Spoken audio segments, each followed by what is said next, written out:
Part 1. Laying Plans. Sun Tzu said, "The art of war is of vital importance to the state.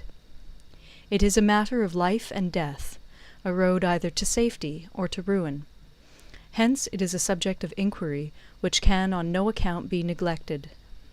The art of war, then, is governed by 5 constant factors, to be taken into account in one's deliberations, when seeking to determine the conditions obtaining in the field. These are 1. The moral law, 2. Heaven, 3. Earth, 4. The commander, 5. Method and discipline. The moral law causes the people to be in complete accord with their ruler, so that they will follow him regardless of their lives, undismayed by any danger. Heaven signifies night and day, cold and heat, times and seasons. Earth comprises distances, great and small, danger and security, open ground and narrow passes, the chances of life and death. The commander stands for the virtues of wisdom, sincerity, benevolence, courage, and strictness. By method and discipline are to be understood the marshalling of the army in its proper subdivisions, the graduations of rank among the officers, the maintenance of roads by which supplies may reach the army, and the control of military expenditure. These 5 heads should be familiar to every general. He who knows them will be victorious. He who knows them not will fail. Therefore, in your deliberations, when seeking to determine the military conditions, let them be made the basis of a comparison in this wise. 1. Which of the 2 sovereigns is imbued with the moral law? 2. Which of the 2 generals has most ability? 3. With whom lie the advantages derived from heaven and earth? 4. On which side is discipline most rigorously enforced? 5. Which army is stronger? 6. On which side are officers and men more highly trained? 7. In which army is there the greater constancy both in reward and punishment? By means of these 7 considerations I can forecast victory or defeat. The general that hearkens to my counsel and acts upon it will conquer. Let such a one be retained in command. The general that hearkens not to my counsel nor acts upon it will suffer defeat. Let such a one be dismissed. While heeding the profit of my counsel, avail yourself also of any helpful circumstances over and beyond the ordinary rules. According as circumstances are favorable, one should modify one's plans. All warfare is based on deception. Hence, when able to attack, we must seem unable. When using our forces, we must seem inactive. When we are near, we must make the enemy believe we are far away. When far away, we must make him believe we are near.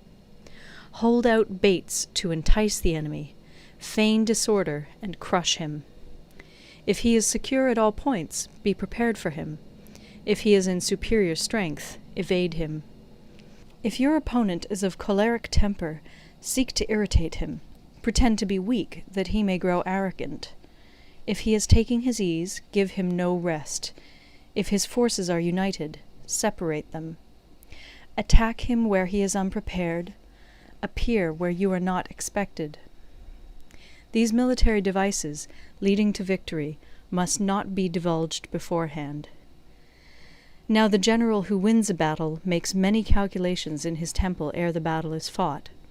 The general who loses a battle makes but few calculations beforehand. Thus do many calculations lead to victory, and few calculations to defeat. How much more no calculation at all? It is by attention to this point that I can foresee who is likely to win or lose. End of Part 1. Part 2.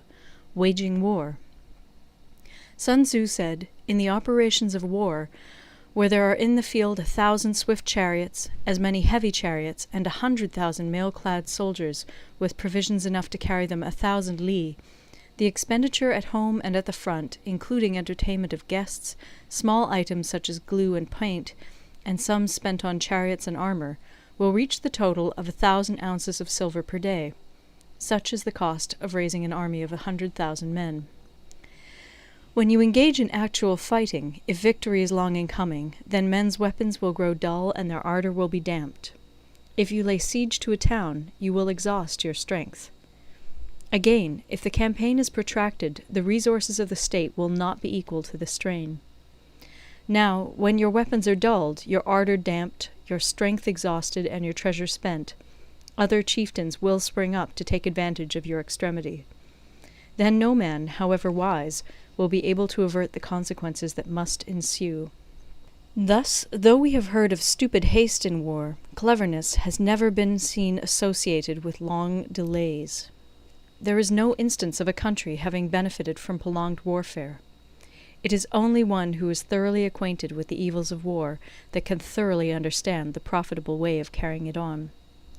The skilful soldier does not raise a second levy.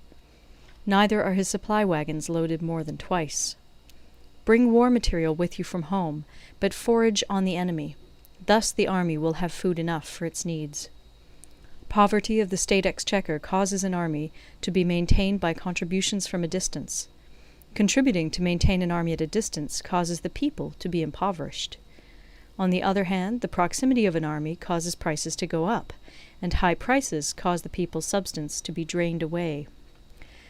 When their substance is drained away, the peasantry will be afflicted by heavy exactions.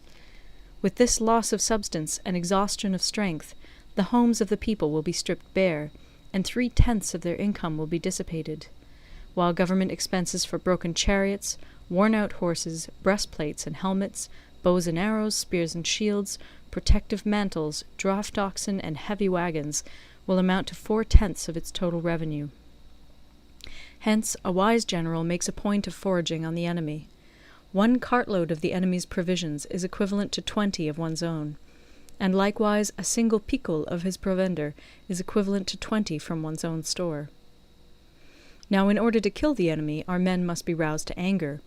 That there may be advantage from defeating the enemy, they must have their rewards. Therefore, in chariot fighting, when 10 or more chariots have been taken, those should be rewarded who took the first. Our own flags should be substituted for those of the enemy, and their chariots mingled and used in conjunction with ours. The captured soldiers should be kindly treated and kept. This is called using the conquered foe to augment one's own strength. In war, then, let your great object be victory, not lengthy campaigns. Thus it may be known that the leader of armies is the arbiter of the people's fate, the man on whom it depends whether the nation shall be in peace or in peril. End of Part 2. Recorded in Toronto, Ontario by Moira Fogarty, October 2006.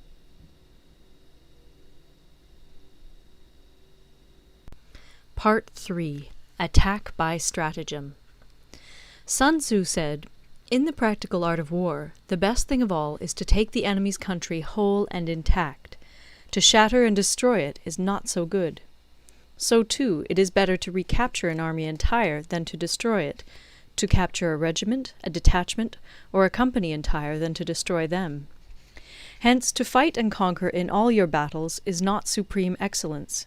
Supreme excellence consists in breaking the enemy's resistance without fighting. Thus, the highest form of generalship is to balk the enemy's plans.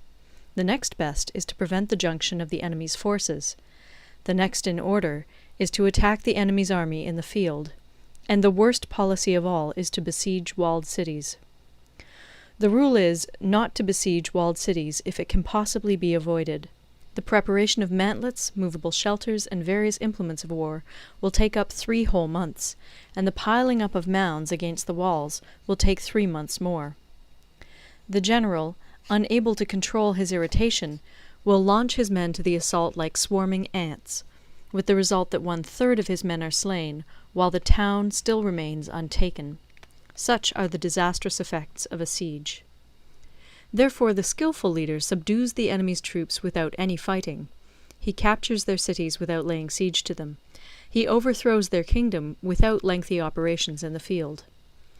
With his forces intact, he will dispute the mastery of the empire, and thus, without losing a man, his triumph will be complete. This is the method of attacking by stratagem. It is the rule in war, if our forces are 10 to the enemy's 1, to surround him; if 5 to 1, to attack him; if twice as numerous, to divide our army into two. If equally matched, we can offer battle. If slightly inferior in numbers, we can avoid the enemy. If quite unequal in every way, we can flee from him. Hence, though an obstinate fight may be made by a small force, in the end it must be captured by the larger force. Now the general is the bulwark of the state. If the bulwark is complete at all points, the state will be strong. If the bulwark is defective, the state will be weak. There are three ways in which a ruler can bring misfortune upon his army. 1. By commanding the army to advance or to retreat, being ignorant of the fact that it cannot obey. This is called hobbling the army. 2. By attempting to govern an army in the same way as he administers a kingdom, being ignorant of the conditions which obtain in an army. This causes restlessness in the soldiers' minds. 3. By employing the officers of his army without discrimination through ignorance of the military principle of adaptation to circumstances. This shakes the confidence of the soldiers. But when the army is restless and distrustful, trouble is sure to come from the other feudal princes. This is simply bringing anarchy into the army, and flinging victory away. Thus we may know that there are 5 essentials for victory. 1. He will win who knows when to fight and when not to fight. 2. He will win who knows how to handle both superior and inferior forces. 3. He will win whose army is animated by the same spirit throughout all its ranks. 4. He will win who, prepared himself, waits to take the enemy unprepared. 5. He will win who has military capacity and is not interfered with by the sovereign. Hence the saying, if you know the enemy and know yourself, you need not fear the result of 100 battles. If you know yourself, but not the enemy, for every victory gained you will also suffer a defeat. If you know neither the enemy nor yourself, you will succumb in every battle. End of Part 3. Part 4. Tactical Dispositions. Sun Tzu said, "The good fighters of old first put themselves beyond the possibility of defeat, and then waited for an opportunity of defeating the enemy. To secure ourselves against defeat lies in our own hands, but the opportunity of defeating the enemy is provided by the enemy himself. Thus the good fighter is able to secure himself against defeat, but cannot make certain of defeating the enemy. Hence the saying, one may know how to conquer without being able to do it." Security against defeat implies defensive tactics. Ability to defeat the enemy means taking the offensive. Standing on the defensive indicates insufficient strength. Attacking, a superabundance of strength. The general who is skilled in defense hides in the most secret recesses of the earth. He who is skilled in attack flashes forth from the topmost heights of heaven. Thus, on the one hand, we have ability to protect ourselves, on the other, a victory that is complete. To see victory only when it is within the ken of the common herd is not the acme of excellence. Neither is it the acme of excellence if you fight and conquer, and the whole empire says, "Well done!" To lift an autumn hair is no sign of great strength. To see the sun and moon is no sign of sharp sight. To hear the noise of thunder is no sign of a quick ear. What the ancients called a clever fighter is one who not only wins, but excels in winning with ease. Hence his victories bring him neither reputation for wisdom nor credit for courage. He wins his battles by making no mistakes. Making no mistakes is what establishes the certainty of victory, for it means conquering an enemy that is already defeated. Hence the skillful fighter puts himself into a position which makes defeat impossible, and does not miss the moment for defeating the enemy. Thus it is that in war the victorious strategist only seeks battle after the victory has been won, whereas he who is destined to defeat first fights and afterwards looks for victory. The consummate leader cultivates the moral law and strictly adheres to method and discipline. Thus it is in his power to control success. In respect of military method we have, firstly, measurement, secondly, estimation of quantity, thirdly, calculation, fourthly, balancing of chances, fifthly, victory. Measurement owes its existence to earth, estimation of quantity to measurement, calculation to estimation of quantity, balancing of chances to calculation, and victory to balancing of chances. A victorious army opposed to a routed one is as a pound's weight placed in the scale against a single grain. The onrush of a conquering force is like the bursting of pent-up waters into a chasm 1,000 fathoms deep. End of Part 4. Recorded in Toronto, Ontario by Moira Fogarty, October 2006.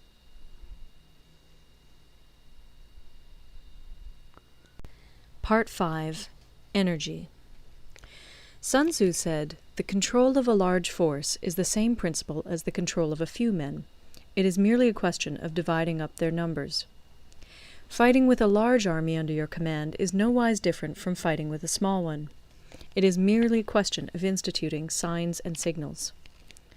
To ensure that your whole host may withstand the brunt of the enemy's attack and remain unshaken, this is effected by maneuvers direct and indirect. That the impact of your army may be like a grindstone dashed against an egg, this is effected by the science of weak points and strong. In all fighting, the direct method may be used for joining battle, but indirect methods will be needed in order to secure victory. Indirect tactics, efficiently applied, are inexhaustible as heaven and earth, unending as the flow of rivers and streams. Like the sun and moon, they end but to begin anew. Like the 4 seasons, they pass away to return once more.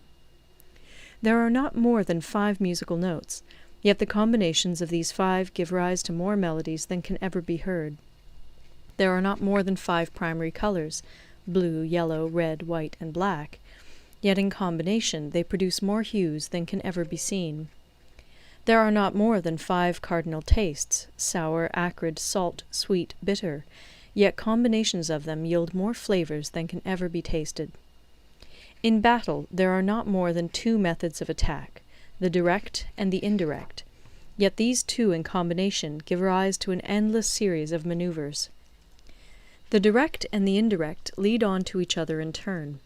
It is like moving in a circle, you never come to an end. Who can exhaust the possibilities of their combination? The onset of troops is like the rush of a torrent which will even roll stones along in its course.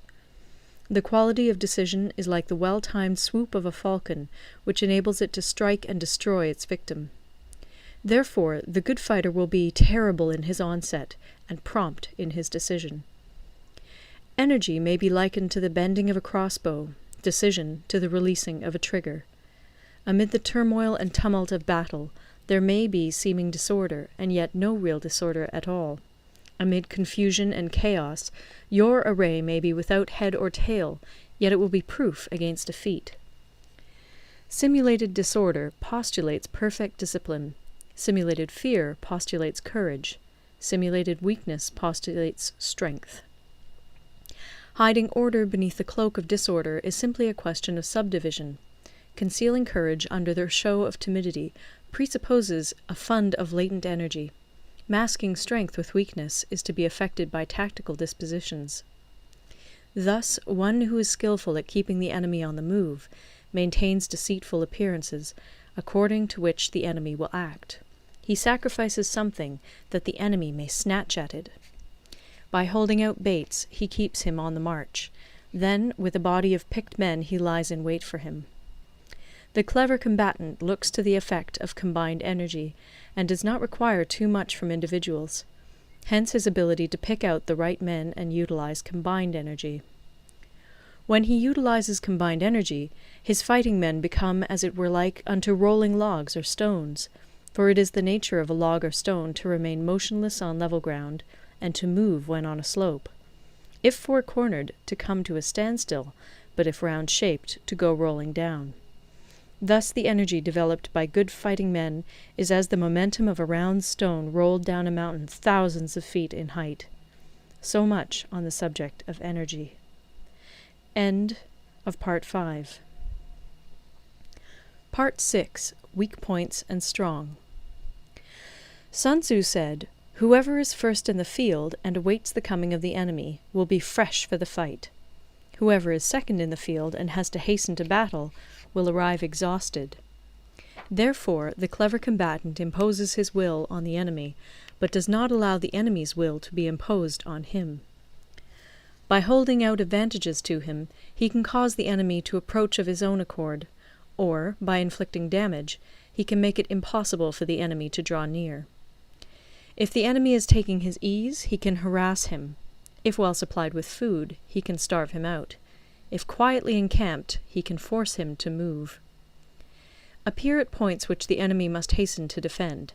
March swiftly to places where you are not expected. An army may march great distances without distress, if it marches through country where the enemy is not.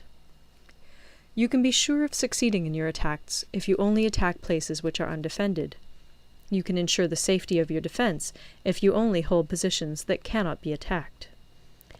Hence that general is skillful in attack whose opponent does not know what to defend, and he is skillful in defense whose opponent does not know what to attack. O divine art of subtlety and secrecy! Through you we learn to be invisible, through you inaudible, and hence we can hold the enemy's fate in our hands.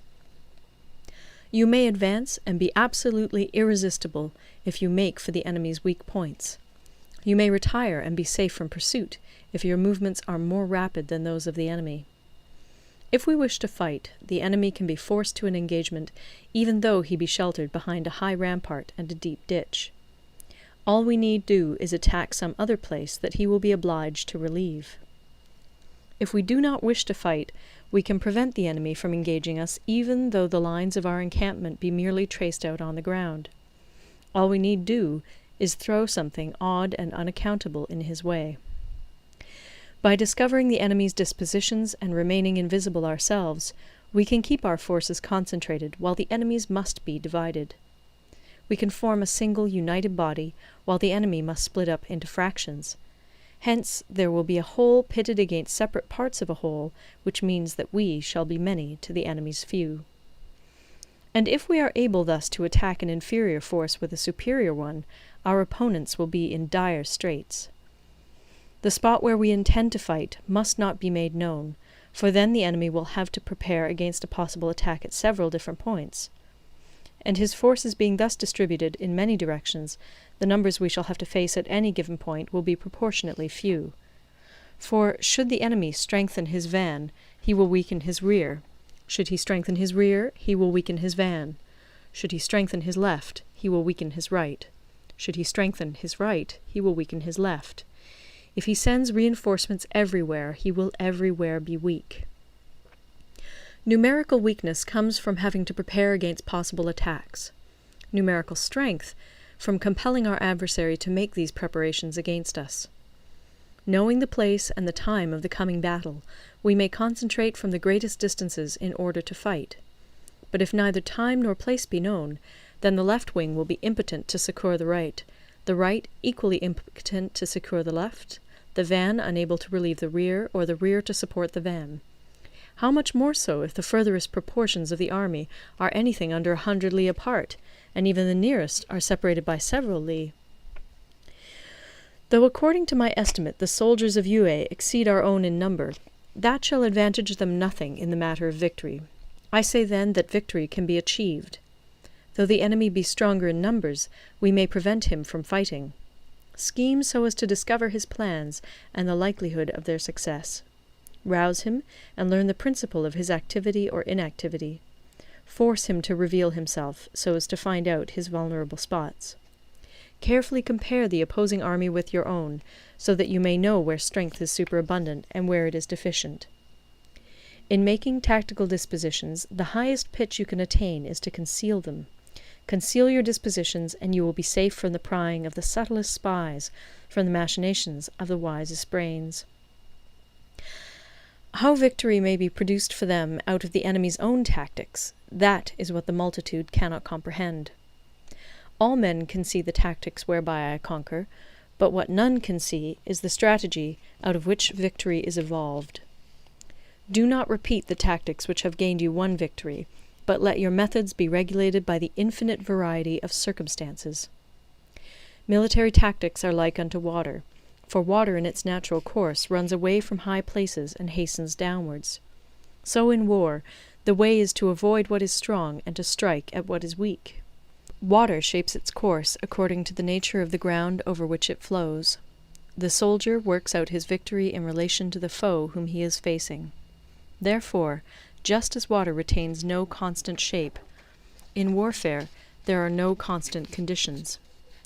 He who can modify his tactics in relation to his opponent and thereby succeed in winning may be called a heaven-born captain. The 5 elements, water, fire, wood, metal, earth, are not always equally predominant. The 4 seasons make way for each other in turn. There are short days and long. The moon has its periods of waning and waxing. End of Part 6. Recorded in Toronto, Ontario by Moira Fogarty, October 2006.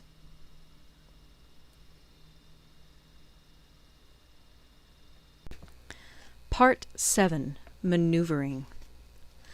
Sun Tzu said, "In war, the general receives his commands from the sovereign. Having collected an army and concentrated his forces, he must blend and harmonize the different elements thereof before pitching his camp. After that comes tactical maneuvering, than which there is nothing more difficult. The difficulty of tactical maneuvering consists in turning the devious into the direct, and misfortune into gain. Thus, to take a long and circuitous route, after enticing the enemy out of the way, and those starting after him, to contrive to reach the goal before him, shows knowledge of the artifice of deviation. Maneuvering with an army is advantageous, with an undisciplined multitude most dangerous. If you set a fully equipped army in march in order to snatch an advantage, the chances are that you will be too late. On the other hand, to detach a flying column for the purpose involves the sacrifice of its baggage and stores. Thus, if you order your men to roll up their buff coats and make forced marches without halting day or night, covering double the usual distance at a stretch, doing 100 li in order to wrest an advantage, the leaders of all your 3 divisions will fall into the hands of the enemy. The stronger men will be in front, the jaded ones will fall behind, and on this plan only 1/10 of your army will reach its destination. If you march 50 li in order to outmaneuver the enemy, you will lose the leader of your 1st division, and only half your force will reach the goal. If you march 30 li with the same object, 2/3 of your army will arrive. We may take it then that an army without its baggage train is lost. Without provisions, it is lost. Without bases of supply, it is lost. We cannot enter into alliances until we are acquainted with the designs of our neighbours. We are not fit to lead an army on the march unless we are familiar with the face of the country, its mountains and forests, its pitfalls and precipices, its marshes and swamps. We shall be unable to turn natural advantage to account unless we make use of local guides. In war, practice dissimulation and you will succeed. Whether to concentrate or to divide your troops must be decided by circumstances. Let your rapidity be that of the wind, your compactness that of the forest. In raiding and plundering be like fire, in immovability like a mountain. Let your plans be dark, and impenetrable as night, and when you move, fall like a thunderbolt. When you plunder a countryside, let the spoil be divided amongst your men. When you capture new territory, cut it up into allotments for the benefit of the soldiery. Ponder and deliberate before you make a move. He will conquer who has learnt the artifice of deviation. Such is the art of manoeuvring. The Book of Army Management says, "On the field of battle, the spoken word does not carry far enough. Hence the institution of gongs and drums. Nor can ordinary objects be seen clearly enough. Hence the institution of banners and flags. Gongs and drums, banners and flags, are means whereby the ears and eyes of the host may be focused on one particular point. The host thus forming a single united body, it is impossible either for the brave to advance alone, or for the cowardly to retreat alone. This is the art of handling large masses of men. In night fighting, then, make much use of signal flyers and drums, and in fighting by day, of flags and banners, as a means of influencing the ears and eyes of your army. A whole army may be robbed of its spirit. A commander-in-chief may be robbed of his presence of mind. Now a soldier's spirit is keenest in the morning, by noonday it has begun to flag, and in the evening his mind is bent only on returning to camp. A clever general, therefore, avoids an army when its spirit is keen, but attacks it when it is sluggish and inclined to return. This is the art of studying moods. Disciplined and calm, to await the appearance of disorder and hubbub amongst the enemy. This is the art of retaining self-possession. To be near the goal while the enemy is still far from it, to wait at ease while the enemy is toiling and struggling, to be well fed while the enemy is famished. This is the art of husbanding one's strength. To refrain from intercepting an enemy whose banners are in perfect order, to refrain from attacking an army drawn up in calm and confident array, this is the art of studying circumstances. It is a military axiom not to advance uphill against the enemy, nor to oppose him when he comes downhill. Do not pursue an enemy who simulates flight. Do not attack soldiers whose temper is keen. Do not swallow bait offered by the enemy. Do not interfere with an army that is returning home. When you surround an army, leave an outlet free. Do not press a desperate foe too hard. Such is the art of warfare. End of Part 7. Part 8. Variation in Tactics. Sun Tzu said, "In war, the general receives his commands from the sovereign, collects his army, and concentrates his forces. When in difficult country, do not encamp. In country where high roads intersect, join hands with your allies. Do not linger in dangerously isolated positions. In hemmed-in situations, you must resort to stratagem. In desperate position, you must fight. There are roads which must not be followed, armies which must not be attacked, towns which must not be besieged, positions which must not be contested, commands of the sovereign which must not be obeyed." The general who thoroughly understands the advantages that accompany variation of tactics knows how to handle his troops. The general who does not understand these may be well acquainted with the configuration of the country, yet he will not be able to turn his knowledge to practical account. So, the student of war who is unversed in the art of war of varying his plans, even though he be acquainted with the 5 advantages, will fail to make the best use of his men. Hence, in the wise leader's plans, considerations of advantage and of disadvantage will be blended together. If our expectation of advantage be tempered in this way, we may succeed in accomplishing the essential part of our schemes. If, on the other hand, in the midst of difficulties we are always ready to seize an advantage, we may extricate ourselves from misfortune. Reduce the hostile chiefs by inflicting damage on them, and make trouble for them, and keep them constantly engaged. Hold out specious allurements, and make them rush to any given point. The art of war teaches us to rely not on the likelihood of the enemy's not coming, but on our own readiness to receive him, not on the chance of his not attacking, but rather on the fact that we have made our position unassailable. There are 5 dangerous faults which may affect a general. 1. Recklessness, which leads to destruction. 2. Cowardice, which leads to capture. 3. A hasty temper, which can be provoked by insults. 4. A delicacy of honour, which is sensitive to shame. 5. Over-solicitude for his men, which exposes him to worry and trouble. These are the 5 besetting sins of a general, ruinous to the conduct of war. When an army is overthrown and its leader slain, the cause will surely be found among these 5 dangerous faults. Let them be a subject of meditation. End of Part 9. Recorded in Toronto, Ontario by Moira Fogarty, October 2006.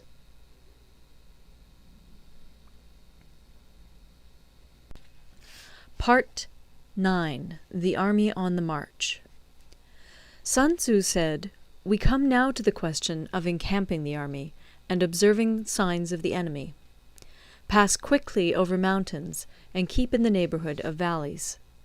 Camp in high places, facing the sun. Do not climb heights in order to fight." So much for mountain warfare. After crossing a river, you should get far away from it. When an invading force crosses a river in its onward march, do not advance to meet it in midstream. It will be best to let half the army get across, and then deliver your attack. If you are anxious to fight, you should not go to meet the invader near a river which he has to cross. Moor your craft higher up than the enemy, and facing the sun. Do not move upstream to meet the enemy. So much for river warfare. In crossing salt marshes, your sole concern should be to get over them quickly, without any delay. If forced to fight in a salt marsh, you should have water and grass near you, and get your back to a clump of trees. So much for operations in salt marshes. In dry, level country, take up an easily accessible position with rising ground to your right and on your rear, so that the danger may be in front and safety lie behind. So much for campaigning in flat country. These are the 4 useful branches of military knowledge which enabled the Yellow Emperor to vanquish 4 several sovereigns. All armies prefer high ground to low, and sunny places to dark. If you are careful of your men and camp on hard ground, the army will be free from disease of every kind, and this will spell victory. When you come to a hill or a bank, occupy the sunny side, with the slope on your right rear. Thus you will at once act for the benefit of your soldiers, and utilize the natural advantages of the ground. When, in consequence of heavy rains up country, a river which you wish to ford is swollen and flecked with foam, you must wait until it subsides. Country in which there are precipitous cliffs with torrents running between, deep natural hollows, confined places, tangled thickets, quagmires, and crevasses should be left with all possible speed and not approached. While we keep away from such places, we should get the enemy to approach them. While we face them, we should let the enemy have them on his rear. If in the neighbourhood of your camp there should be any hilly country, ponds surrounded by aquatic grass, hollow basins filled with reeds, or woods with thick undergrowth, they must be carefully routed out and searched, for these are places where men in ambush or insidious spies are likely to be lurking. When the enemy is close at hand and remains quiet, he is relying on the natural strength of his position. When he keeps aloof and tries to provoke a battle, he is anxious for the other side to advance. If his place of encampment is easy of access, he is tendering a bait. Movement amongst the trees of a forest shows that the enemy is advancing. The appearance of a number of screens in the midst of thick grass means that the enemy wants to make us suspicious. The rising of birds in their flight is the sign of an ambuscade. Startled beasts indicate that a sudden attack is coming. When there is dust rising in a high column, it is the sign of chariots advancing. When the dust is low, but spread over a wide area, it betokens the approach of infantry. When it branches out in different directions, it shows that parties have been sent to collect firewood. A few clouds of dust, moving to and fro, signify that the army is encamping. Humble words and increased preparations are signs that the enemy is about to advance. Violent language and driving forward as if to the attack are signs that he will retreat. When the light chariots come out first and take up a position on the wings, it is a sign that the enemy is forming for battle. Peace proposals unaccompanied by a sworn covenant indicate a plot. When there is much running about, and the soldiers fall into rank, it means that the critical moment has come. When some are seen advancing and some retreating, it is a lure. When the soldiers stand leaning on their spears, they are faint from want of food. If those who are sent to draw water begin by drinking themselves, the army is suffering from thirst. If the enemy sees an advantage to be gained and makes no effort to secure it, the soldiers are exhausted. If birds gather on any spot, it is unoccupied. Clamour by night betokens nervousness. If there is a disturbance in the camp, the general's authority is weak. If the banners and flags are shifted about, sedition is afoot. If the officers are angry, it means that the men are weary. When an army feeds its horses with grain and kills its cattle for food, and when the men do not hang their cooking pots over the campfires, showing that they will not return to their tents, you may know that they are determined to fight to the death. The sight of men whispering together in small knots, or speaking in subdued tones, points to disaffection amongst the rank and file. Too frequent rewards signify that the enemy is at the end of his resources. Too many punishments betray a condition of dire distress. To begin by bluster, but afterwards to take fright at the enemy's numbers, shows a supreme lack of intelligence. When envoys are sent with compliments in their mouths, it is a sign that the enemy wishes for a truce. If the enemy's troops march up angrily and remain facing ours for a long time without either joining battle or taking themselves off again, the situation is one that demands great vigilance and circumspection. If our troops are no more in number than the enemy, that is amply sufficient. It only means that no direct attack can be made. What we can do is simply to concentrate all our available strength, keep a close watch on the enemy, and obtain reinforcements. He who exercises no forethought, but makes light of his opponents, is sure to be captured by them. If soldiers are punished before they have grown attached to you, they will not prove submissive. And, unless submissive, they will be practically useless. If, when the soldiers have become attached to you, punishments are not enforced, they will still be useless. Therefore, soldiers must be treated in the first instance with humanity, but kept under control by means of iron discipline. This is a certain road to victory. If in training soldiers commands are habitually enforced, the army will be well disciplined. If not, its discipline will be bad. If a general shows confidence in his men, but always insists on his orders being obeyed, the gain will be mutual. End of Part 9. Part 10. Terrain. Sun Tzu said, we may distinguish 6 kinds of terrain, to wit, 1. Accessible ground, 2. Entangling ground, 3. Temporizing ground, 4. Narrow passes, 5. Precipitous heights, 6. Positions at a great distance from the enemy. Ground which can be freely traversed by both sides is called accessible. With regard to ground of this nature, be before the enemy in occupying the raised and sunny spots, and carefully guard your line of supplies. Then you will be able to fight with advantage. Ground which can be abandoned but is hard to reoccupy is called entangling. From a position of this sort, if the enemy is unprepared, you may sally forth and defeat him. But if the enemy is prepared for your coming, and you fail to defeat him, then, return being impossible, disaster will ensue. When the position is such that neither side will gain by making the first move, it is called temporizing ground. In a position of this sort, even though the enemy should offer us an attractive bait, it will be advisable not to stir forth, but rather to retreat, thus enticing the enemy in his turn. Then, when part of his army has come out, we may deliver our attack with advantage. With regard to narrow passes, if you can occupy them first, let them be strongly garrisoned and await the advent of the enemy. Should the army forestall you in occupying a pass, do not go after him if the pass is fully garrisoned, but only if it is weakly garrisoned. With regard to precipitous heights, if you are beforehand with your adversary, you should occupy the raised and sunny spots, and there wait for him to come up. If the enemy has occupied them before you, do not follow him, but retreat, and try to entice him away. If you are situated at a great distance from the enemy, and the strength of the two armies is equal, it is not easy to provoke a battle, and fighting will be to your disadvantage. These 6 are the principles connected with earth.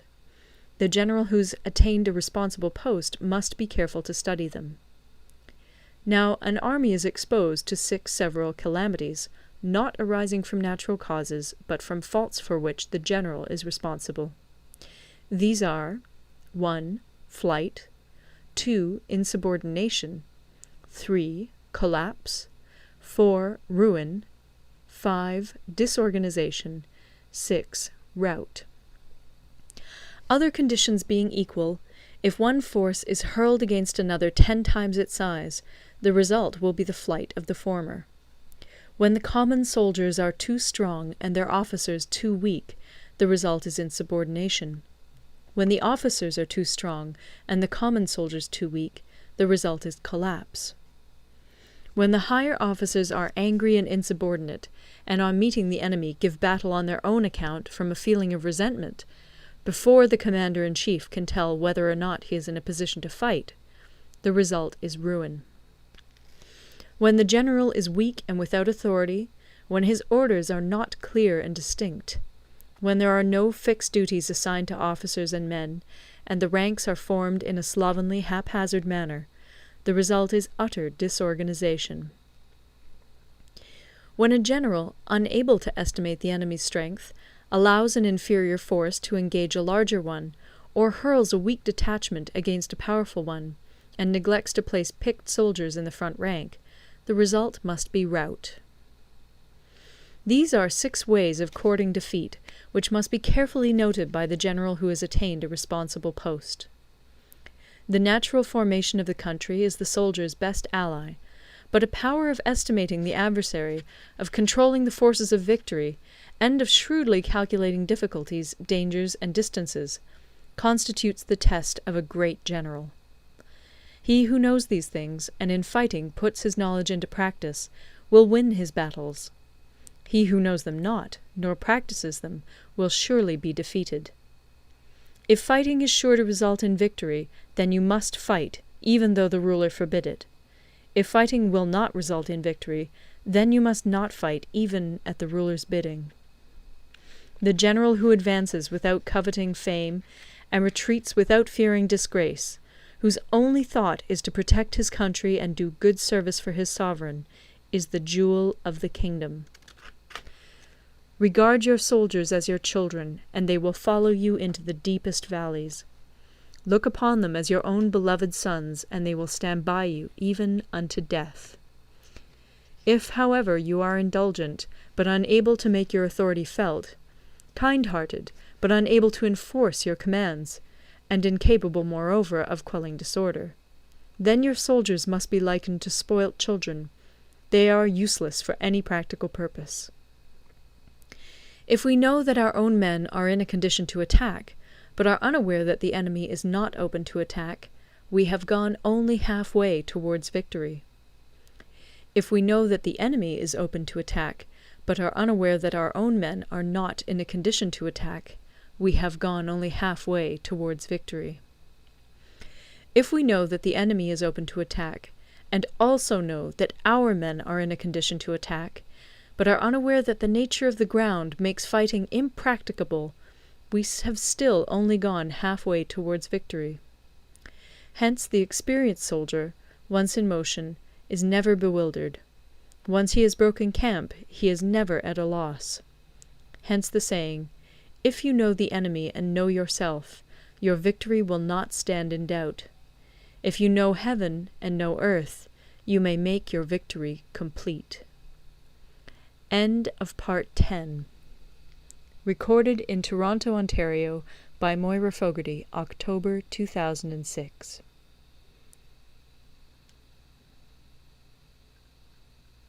Part 11. The 9 Situations. Sun Tzu said, "The art of war recognizes 9 varieties of ground. 1. Dispersive ground. 2. Facile ground. 3. Contentious ground. 4. Open ground. 5. Ground of intersecting highways. 6. Serious ground. 7. Difficult ground. 8. Hemmed-in ground. 9. Desperate ground. When a chieftain is fighting in his own territory, it is dispersive ground. When he has penetrated into hostile territory, but to no great distance, it is facile ground. Ground the possession of which imports great advantage to either side is contentious ground. Ground on which each side has liberty of movement is open ground. Ground which forms the key to 3 contiguous states, so that he who occupies it first has most of the empire at his command, is a ground of intersecting highways. When an army has penetrated into the heart of a hostile country, leaving a number of fortified cities in its rear, it is serious ground. Mountain forests, rugged steeps, marshes, and fens, all country that is hard to traverse, this is difficult ground.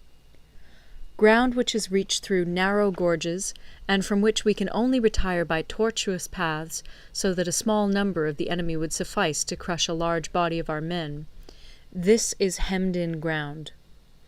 Ground on which we can only be saved from destruction by fighting without delay is desperate ground. On dispersive ground, therefore, fight not. On facile ground, halt not. On contentious ground, attack not. On open ground, do not try to block the enemy's way. On the ground of intersecting highways, join hands with your allies. On serious ground, gather in plunder. In difficult ground, keep steadily on the march. On hemmed-in ground, resort to stratagem. On desperate ground, fight.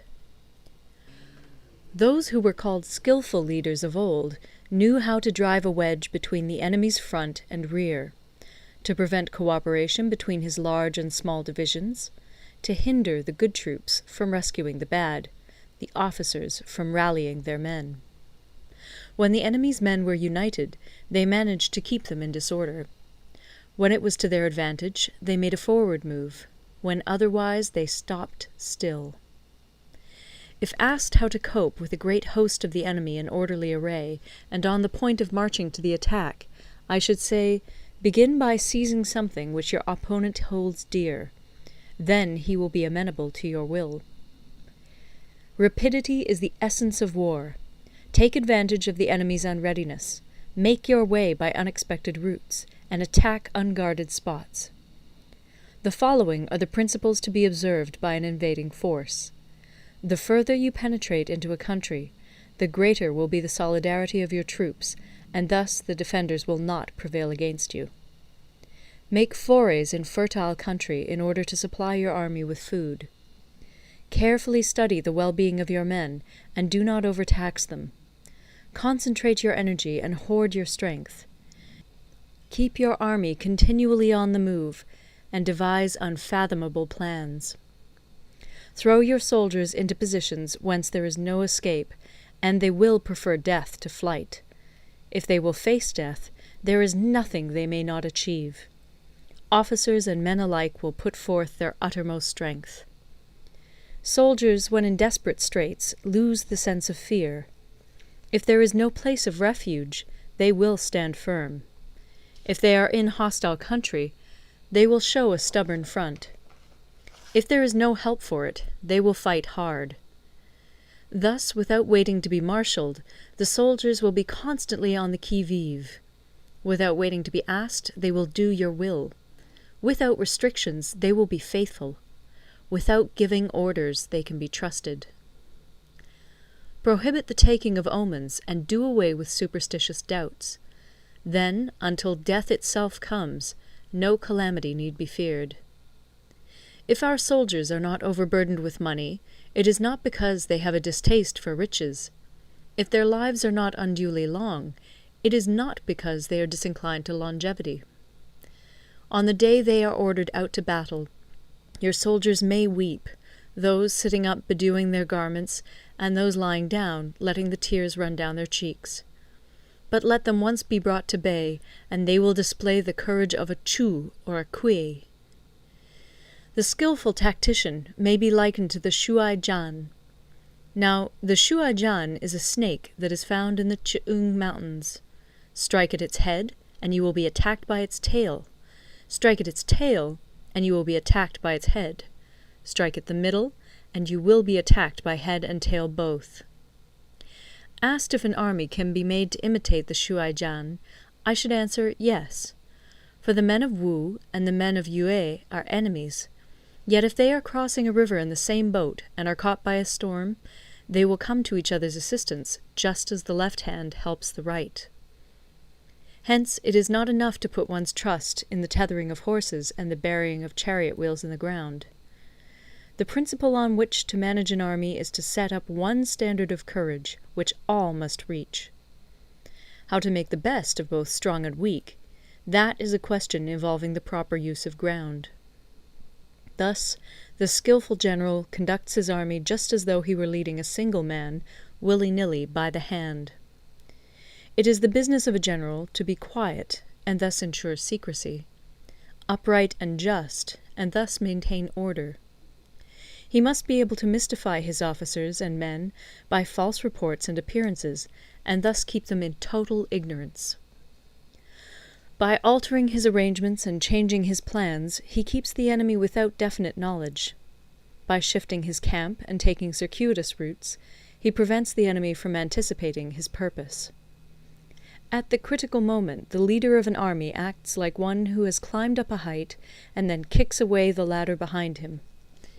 He carries his men deep into hostile territory before he shows his hand. He burns his boats and breaks his cooking pots. Like a shepherd driving a flock of sheep, he drives his men this way and that, and nothing knows whither he is going. To muster his host and bring it into danger, this may be termed the business of the general. The different measures suited to the 9 varieties of ground, the expediency of aggressive or defensive tactics, and the fundamental laws of human nature, these are things that must most certainly be studied. When invading hostile territory, the general principle is that penetrating deeply brings cohesion. Penetrating but a short way means dispersion. When you leave your own country behind and take your army across neighborhood territory, you find yourself on critical ground. When there are means of communication on all 4 sides, the ground is one of intersecting highways. When you penetrate deeply into a country, it is serious ground. When you penetrate but a little way, it is facile ground. When you have the enemy's strongholds on your rear and narrow passes in front, it is hemmed-in ground. When there is no place of refuge at all, it is desperate ground. Therefore, on dispersive ground I would inspire my men with unity of purpose. On facile ground, I would see that there is close connection between all parts of my army. On contentious ground, I would hurry up my rear. On open ground, I would keep a vigilant eye on my defences. On ground of intersecting highways, I would consolidate my alliances. On serious ground, I would try to ensure a continuous stream of supplies. On difficult ground, I would keep pushing on along the road. On hemmed-in ground, I would block any way of retreat. On desperate ground, I would proclaim to my soldiers the hopelessness of saving their lives. For it is the soldier's disposition to offer an obstinate resistance when surrounded, to fight hard when he cannot help himself, and to obey promptly when he has fallen into danger. We cannot enter into alliance with neighbouring princes until we are acquainted with their designs.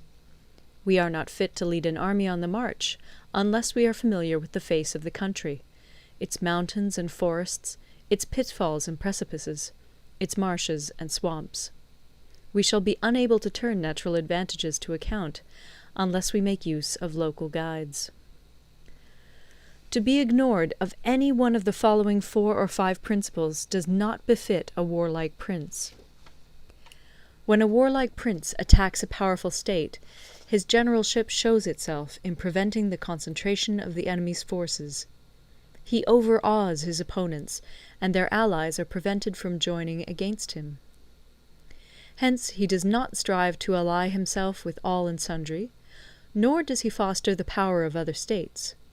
He carries out his own secret designs, keeping his antagonists in awe. Thus he is able to capture their cities and overthrow their kingdoms. Bestow rewards without regard to rule, issue orders without regard to previous arrangements, and you will be able to handle a whole army as though you had to do with but a single man. Confront your soldiers with the deed itself. Never let them know your design. When the outlook is bright, bring it before their eyes, but tell them nothing when the situation is gloomy. Place your army in deadly peril, and it will survive. Plunge it into desperate straits, and it will come off in safety. For it is precisely when a force has fallen into harm's way that it is capable of striking a blow for victory. Success in warfare is gained by carefully accommodating ourselves to the enemy's purpose. By persistently hanging on the enemy's flank, we shall succeed in the long run in killing the commander-in-chief. This is called ability to accomplish a thing by sheer cunning. On the day that you take up your command, block the frontier passes, destroy the official tallies, and stop the passage of all emissaries. Be stern in the council chamber so that you may control the situation. If the enemy leaves the door open, you must rush in. Forestall your opponent by seizing what he holds dear, and subtly contrive to time his arrival on the ground. Walk in the path defined by rule, and accommodate yourself to the enemy until you can fight a decisive battle. At first, then, exhibit the coyness of a maiden, until the enemy gives you an opening. Afterwards emulate the rapidity of a running hare, and it will be too late for the enemy to oppose you. End of Part 11. Recorded in Toronto, Ontario, by Moira Fogarty, October 2006.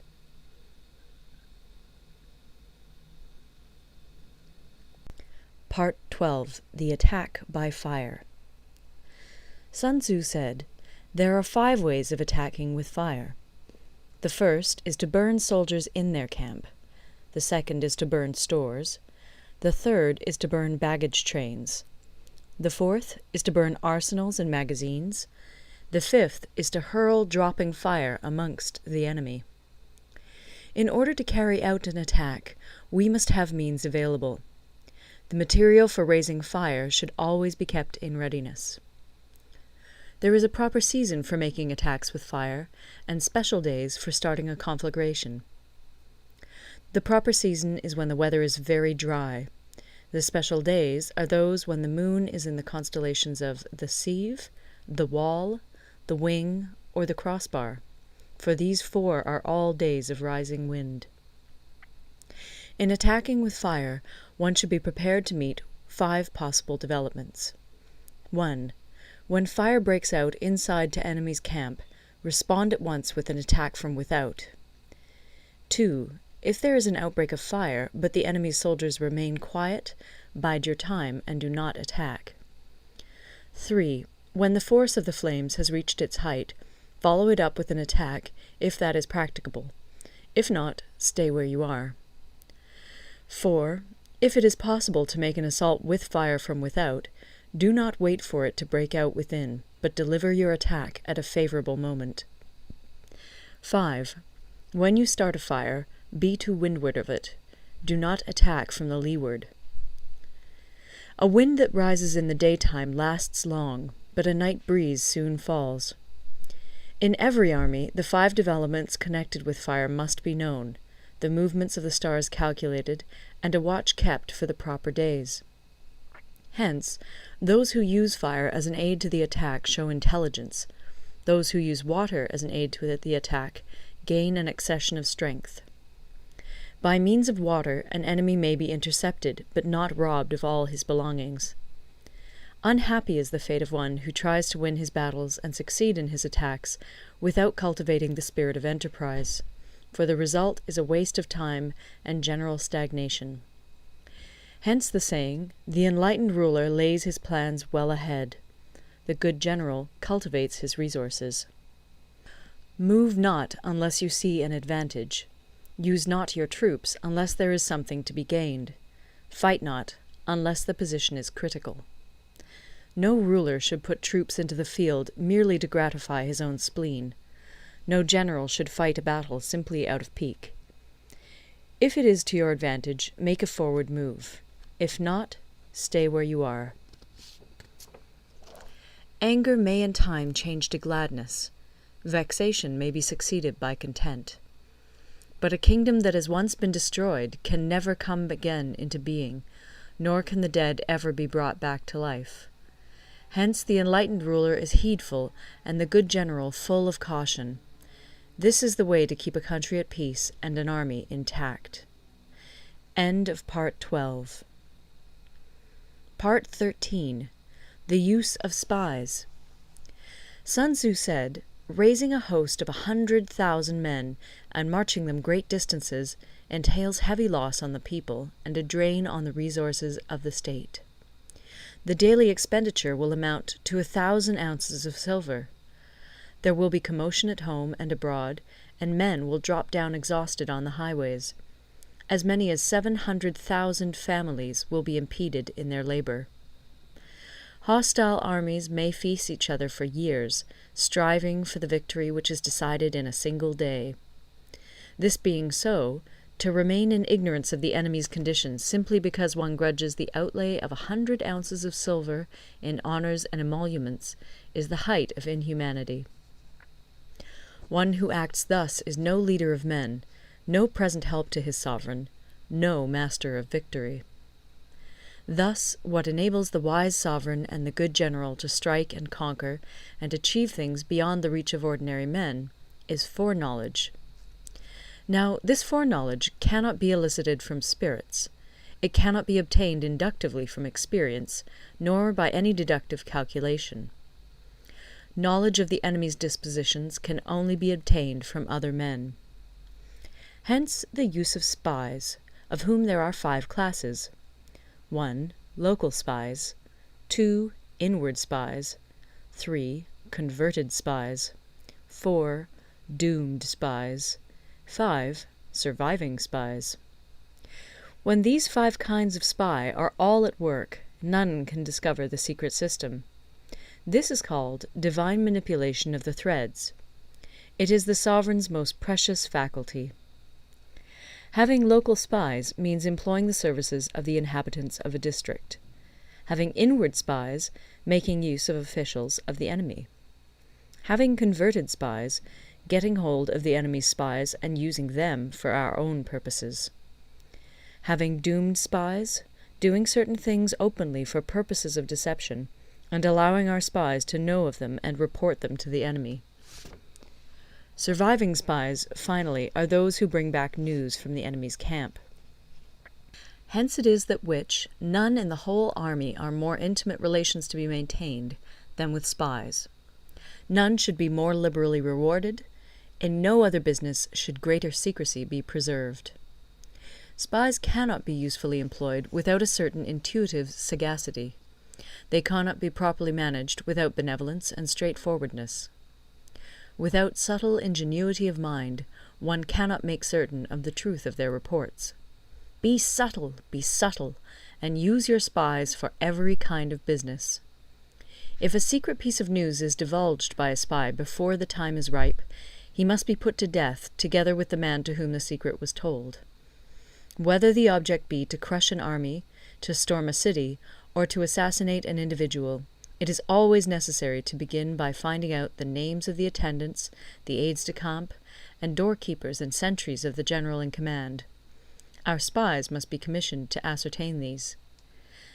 The enemy's spies, who have come to spy on us, must be sought out, tempted with bribes, led away, and comfortably housed. Thus they will become converted spies and available for our service. It is through the information brought by the converted spy that we are able to acquire and employ local and inward spies. It is owing to this information again that we can cause the doomed spy to carry false tidings to the enemy. Lastly, it is by this information that the surviving spy can be used on appointed occasions. The end and aim of spying in all its 5 varieties is knowledge of the enemy, and this knowledge can only be derived in the first instance from the converted spy. Hence it is essential that the converted spy be treated with the utmost liberality. Of old, the rise of the Yin dynasty was due to Yi Qi, who had served under the Xia. Likewise, the rise of the Chu dynasty was due to Lu Ya, who had served under the Yin. Hence it is only the enlightened ruler and the wise general who will use the highest intelligence of the army for purposes of spying, and thereby they achieve great results. Spies are a most important element in water, because on them depends an army's ability to move. End of the Art of War. Recorded in Toronto, Ontario by Moira Fogarty, October 2006.